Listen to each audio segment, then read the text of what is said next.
Wyze has now come out with a new outdoor battery-powered camera. Is this a good replacement for your original outdoor camera? Or the version 2? Is this the camera you're looking for? I'm Wanderer001. Let's find out. Starting off with our general specifications of the camera. With the battery inside, it is 0.94 pounds, reasonably light considering its size. Dimensions are 2.5 by 1.8 by 3.5. Starting at our front here, we will notice there is a strip across the top. This houses our 2 LED lights, which offer 187 lumens and have a temperature rating of 5,500 Kelvin. So that's going to give you more of a white light as opposed to a warm light. Also located on the top strip here are 2 850 nanometer IR lights, allowing you to see in the dark in classic black and white, but we'll get to that in a moment. Coming down the front of our camera here, might be a little tricky to see because that's all shiny plastic, but we have an indicator light right there letting you know what's going on. To the right of that is our ambient light sensor, allowing the camera to determine the amount of light. To the other side of our lens, this is our microphone, because you do have the ability for two-way talk using this camera. And right here we have our camera. This is a 2560 by 1400 2K resolution CMOS sensor. You're going to get 15 frames a second, whether that's daylight or at night, and it has the ability to digitally zoom 8 times. The rest of the front is actually made up of 2 components. First being a PIR sensor, so that is a heat-based motion sensor. Most outdoor cameras that are battery powered are going to have that because they want the camera to hibernate to save on power. The other part is something that's new to Wyze, and that is a radar system. In essence, you have both the PIR and a radar system, allowing it to better know when it actually is detecting motion. There is another, not camera, but a doorbell that has had a similar feature over there in the corner. The Eufy Dual doorbell had a similar radar functionality. That one you could dial in a little more than this one, but the fact that they include something like that is great when you compare this to other strictly PIR-based motion sensors. As we take a look at the rest of the camera itself, on the back you'll notice that there is a speaker. That is so you can hear the other conversation or use the included siren, which we'll demonstrate a little later, to let people know, hey, I can see you, maybe you want to leave.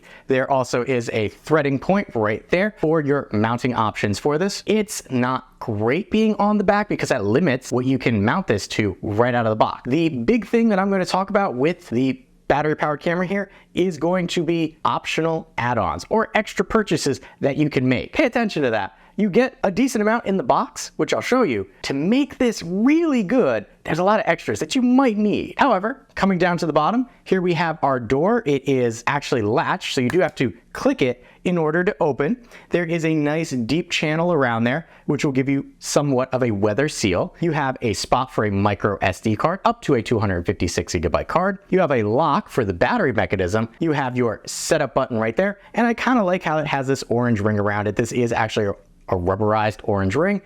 We're going to momentarily come over and grab one of my batteries and place it in the camera so you can see what it looks like and see that it locks into place. Now I'm going to pop that out to talk about the other part that we have for the underside, and when we start talking about other options. The camera itself is battery powered. This is a 6200 milliamp battery, full indicator and charging. This will allow you to know when you plug this in using a USB-C charging cable, how long it will take until it's full, letting you know it's done. It can take almost 9 hours to charge this battery, which, if you have this out and deployed, is going to be quite a bit of time that you're not monitoring wherever you had the camera. Well, the beauty of these are they are swappable. So Wyze will allow you to buy a second one, allowing you to swap them in and out. Stated battery life for this is about 9 months, and you can take that with a grain of salt. We all know that stated battery lives are never really what they actually are. I've been utilizing this pretty extensively for the last 3 weeks and probably killed about 20% battery doing constant checking and recording. But the battery is only one option that you have. If you notice on the back there, there's a little rubberized gasket, and this rubberized gasket, when we pull it out,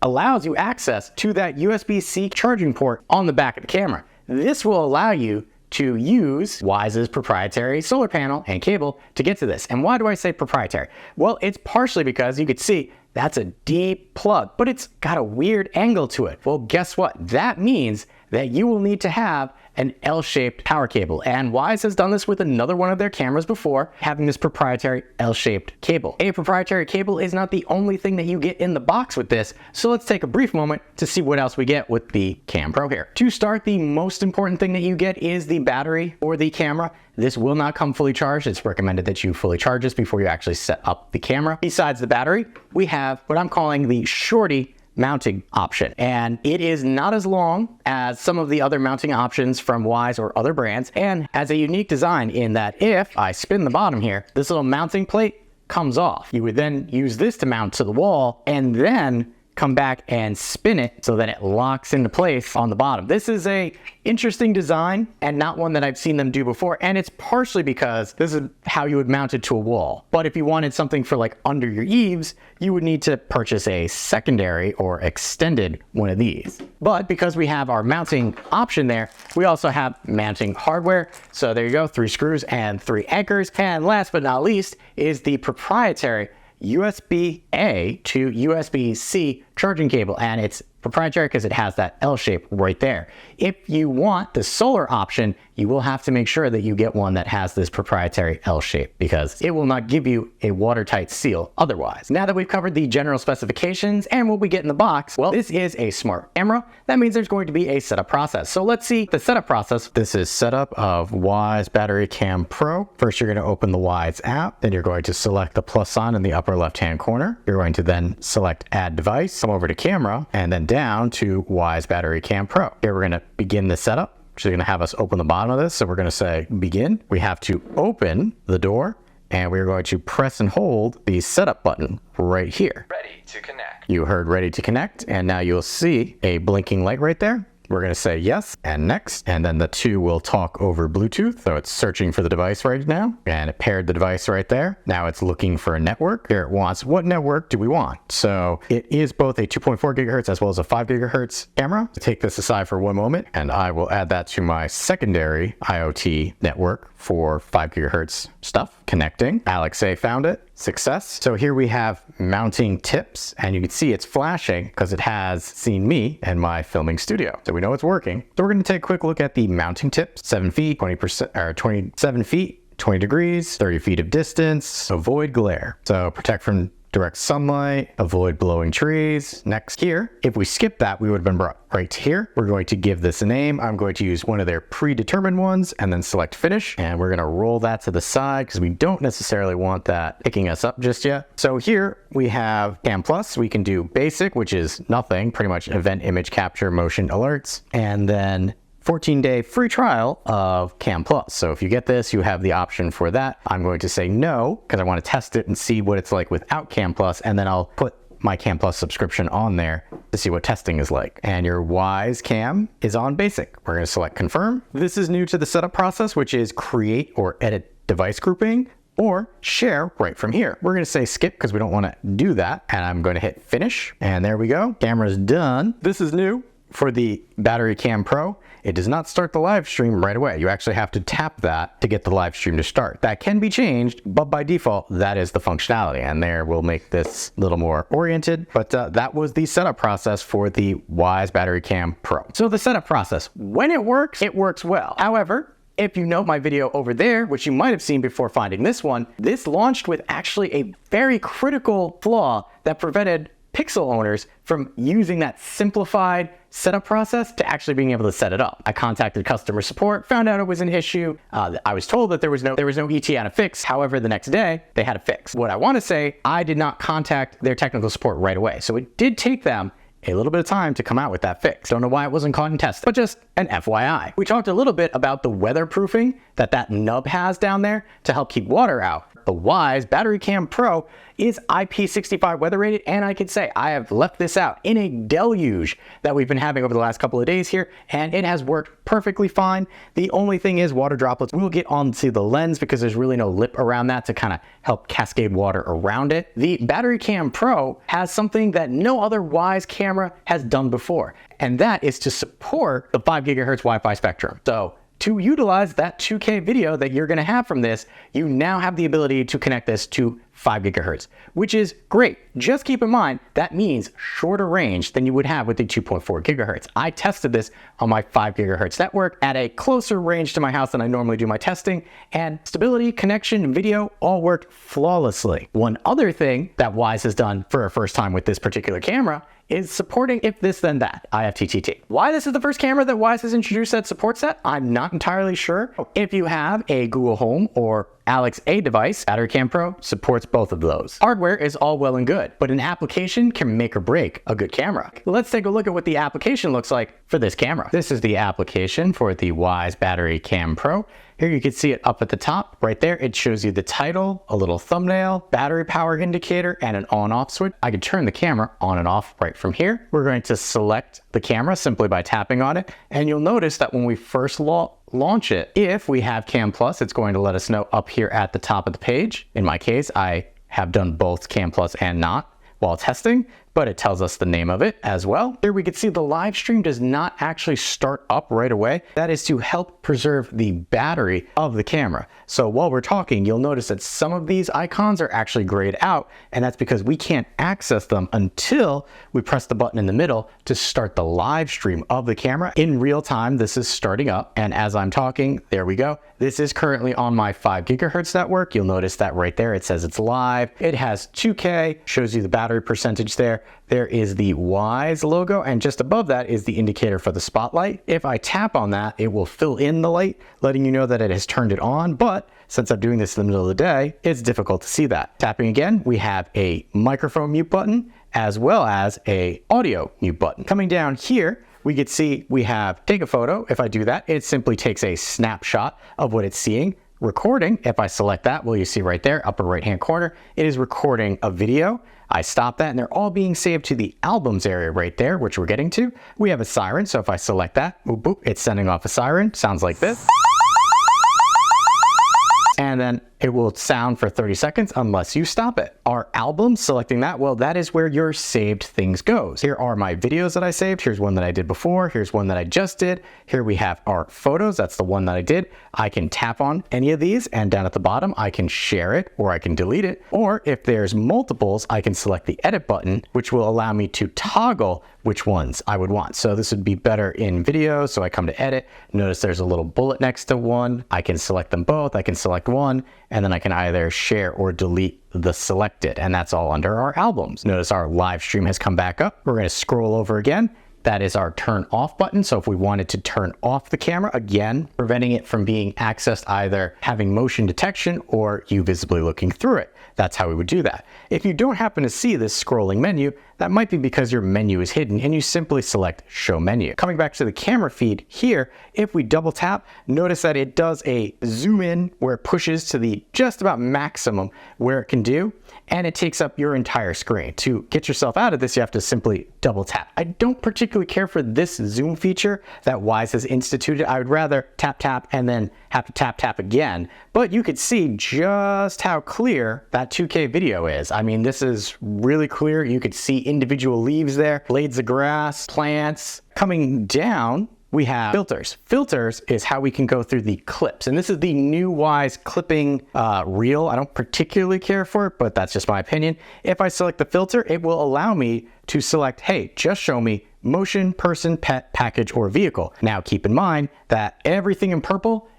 requires a Cam Plus subscription. The green, the motion event, does not. But here you can see it actually lets you know in the feed, here's a motion trigger, here's a person trigger, here's a person, here's a person, here's a motion. Now, if you don't have a Cam Plus subscription, and we come over to all our events, and then I have it filtering just for this camera. So if I come to Saturday, Friday, here is what it would look like without. Notice it is a still frame. It's letting you know that's an image. So if you don't have a Cam Plus subscription, it goes, hey, you should go take a picture, go take a look at this. Well, here's a cat. If you don't happen to have access to the live stream right away, because maybe I was sleeping, I wish I was sleeping at that time of day, but if I don't, if I wasn't awake, I would only see this picture and not anything else that happened. I can go to the live stream from here, but as you can see, this time has clearly passed. I can delete this as well. This is the one problem that I have with the camera right now as of filming, is that while it does have an integrated micro SD card, it's not actively utilizing it yet and needs to be turned on with future updates. They're doing that in order to help preserve the battery,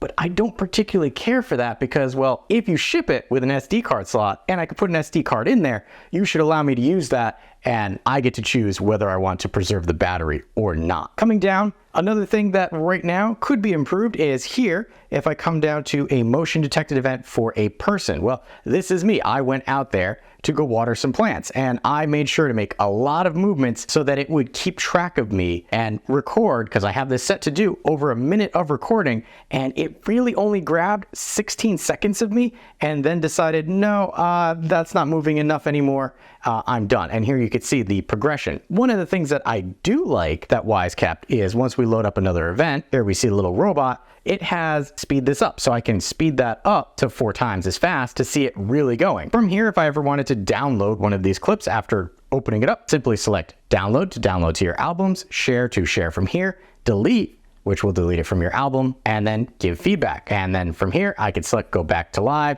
That opens up the live instance of the camera. And that is everything that we can do for the camera controls. Now let's get into the settings or the options. We do this by selecting the cog in the upper right-hand corner. At the top of the page, we can change the name. We have our detection settings, selecting this. Well, here we go. We have detection zone. I have that off currently, but I can turn that on and toggling that on again, 2 steps to get to it. But this will allow me to select a grid of things that I want to select. I can undo right from here or clear.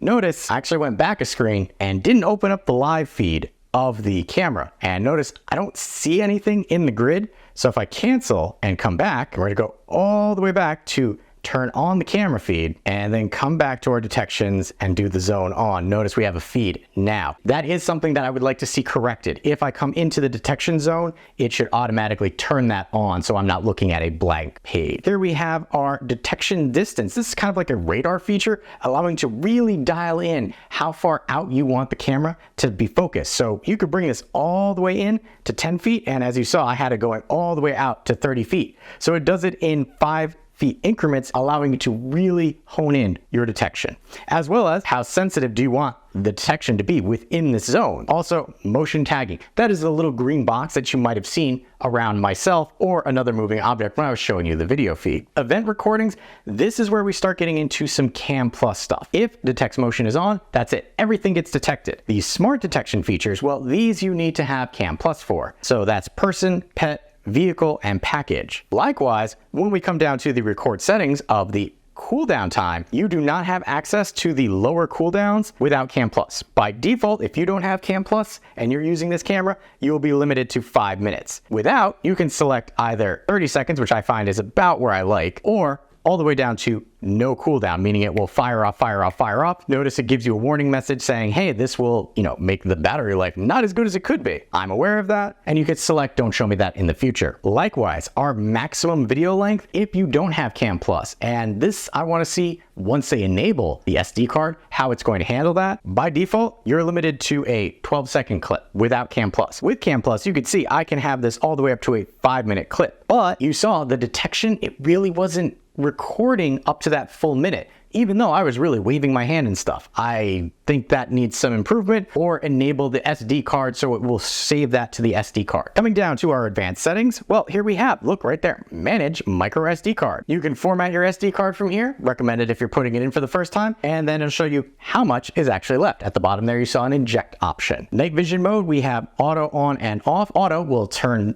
on the night vision once it deems it's dark enough to do so. Power saving mode, currently I have that turned on. If you want to know what that is, you simply press the I button right there, and that is to save battery. Live stream does not play automatically, so that's out of the box how you're going to get it. So that's also why when I was trying to do the selecting where to detect, that it was showing black. You can turn that off, and then I'll show you once we go back, but that will have it so that you automatically start right away. Camera status light, that'll be the little red or blue light on the front of the camera letting you know what's going on. Night vision IR lights, on or off. Timestamp watermark, I like having that. It'll show you the day and time a video was taken. Wyze logo, well, you can toggle that on and off if you don't necessarily want the Wyze logo in your video recordings. And then recording resolution, 2K or HD. HD is going to be 1080, but if you're getting this, you want it for that 2K video. So I recommend toggling that on. And then record sound. Some places you cannot record sound in your videos. So that's how you would toggle that on and off. And then time sync right there will force the camera to sync to your local time. Here we have our spotlight options. Well, right now, a little hard to see. This will allow you to select the brightness level from min to max, as well as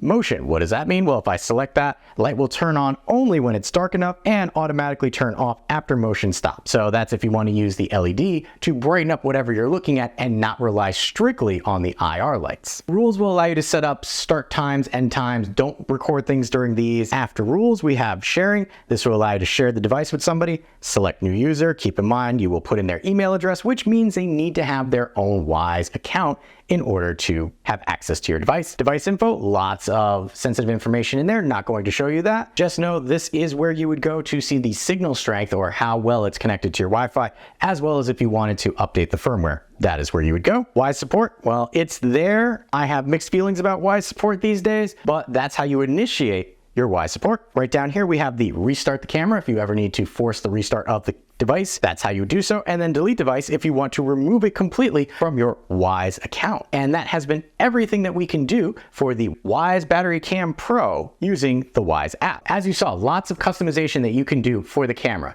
Again, a gripe, having something launch with something not turned on. You have an SD card slot right there. You could put an SD card in there. You can only manually record things to that SD card. Yes, I understand that it will diminish the battery's life, but I want to have the option to have that on by default. And the fact that it's in there and not on kind of irks me a little bit. I realize that it will come in the future, but if I buy this camera day one, which I did, I want to be able to use what's there, especially I am a extensive Wyze user. See that list over there in the corner? Give you an idea. I don't know why they chose to do that and have it come out in the future. Food for thought. Hardware looks good. Application looks good. What's next? Well, obviously, how does this function? How does it sound? Well, let's take a listen at some audio samples from the Wyze Cam. Microphone test, Wyze Battery Cam Pro. From Cam Pro to application. Test. Peter Piper picked a pack of pickled peppers. Sally sells seashells by the seashore. Test 1, test 2, test 3, end test. And now vocal to see how far away I could be from the microphone before it stops hearing me. This is probably about where I was thinking it stopped, but we're going to keep going back a little farther. Both different directional towards the Sally sells seashells by the seashore. Peter Piper picked a pack of pickled peppers. Test 1, test 2, test 3, end test. Siren test, go. There you heard, for the size of the camera and speaker itself, especially that 100+ decibel siren, not bad at all. Next would be video tests. And what I can say, I'm gonna break those out into their own video over there in the corner so that I don't have to downscale them for this 1080 video. I wanna keep them in their 2K glory. What I can say is the video does demonstrate some artifacting, especially at night and when things are moving a little quickly. Clip length, I've had issues with. If I have the clip set for longer than 11 seconds or 12 seconds, if I set it for 30 seconds, it doesn't capture everything. I tried dialing in different things with the radar distance, with the motion detection zones. It's not gonna give you perfect video clips, which is why it's so important to have that SD card. One other thing, the starlight sensor, it does see in low light situations. However, as you can see here, I actually think the Wyze Cam version 3, not even the Pro or the OG, which are newer models, the version 3 actually has brighter picture. Yes, it doesn't look as crisp, but it brightens the picture more with that older camera sensor than the new one here in the Battery Pro. Last is notification speed. Speed at which you're notified is important, so let's take a look at that now. All right, we're gonna do a third attempt right here. Status light. And there's the red light. That's about 10 seconds when the red light popped on. We're going to bring it in here so that we can see when the Wyze alert gets sent. And if you lower it, there we go, there's the alert, and there is the thumbnail. Just make sure to keep your clip length short and you'll get those relatively quickly. There you saw, pretty decent. I've had faster ones, but it gets the job done. Now, we've talked a lot about general specifications, showing you what the application looks like, showing you some tests. Now we come to the cons, and there are a few. First being the fact that out of the box, at time of filming, the SD card is not supported at all. Which brings me to the next con that I've had. Even on 5 gigahertz close to my house, I have had several instances where the clips do not upload to the cloud. So that's the problem with having a subscription model that relies only on the cloud. If that goes down or you have a problem, well, you just lost that clip. You have no backup of it. Speaking of the clips, which we did talk about a little bit, clip length is spotty if it doesn't detect enough motion in its mind. And I've done tests where I was waving at it, walking past it, walking forward, walking back, and the clip wouldn't be more than 12 seconds, 13 seconds when I had a full minute clip set. So keep that in mind while you're thinking about what you're going to use this for or where you would like to place it. I spoke a little bit about that crippling setup issue, and the fact that this product came to market with that in place kind of makes me feel that that was a very large con.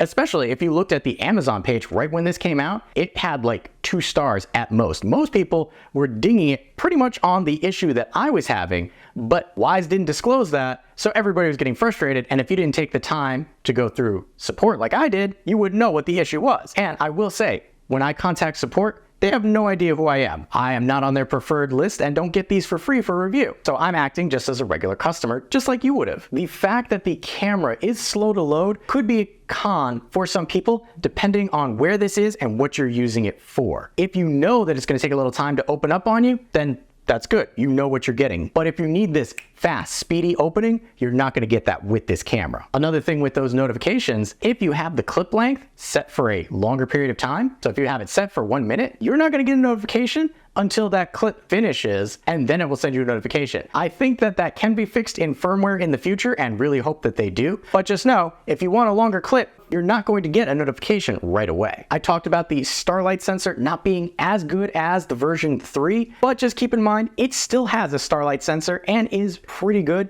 in low light situations, just not as good as some of the older ones, which I don't fully understand why you would do that. And the last con for me, and it's a big one, is the fact that Wyze feels like they're pushing you to their subscription. There is no free person detection. There is no free animal detection. That is all now rolled into their subscription service, which you will have to pay for. Even if you save to the micro SD card, you would still have to get that subscription to get those types of notifications. If you don't, you would just get a motion notification. And like you saw when I was doing the application portion, if you don't have an SD card and you get a motion clip, you're just going to get a still image, and it's not going to be much use to you because the time when the thing was in frame might be gone. You might be looking at it the next day. You won't have that visual to look back at. I understand why Wyze is doing it, but I still kind of miss not having to have a subscription for it. Wyze is one of the cheaper subscription models out there. If you're looking for one that does not require one for person, pet, and vehicle detection, this might not be the camera for you. Overall, if you're already in the Wyze ecosystem and have been looking for an upgrade for either the Gen 1 or Gen 2 outdoor camera,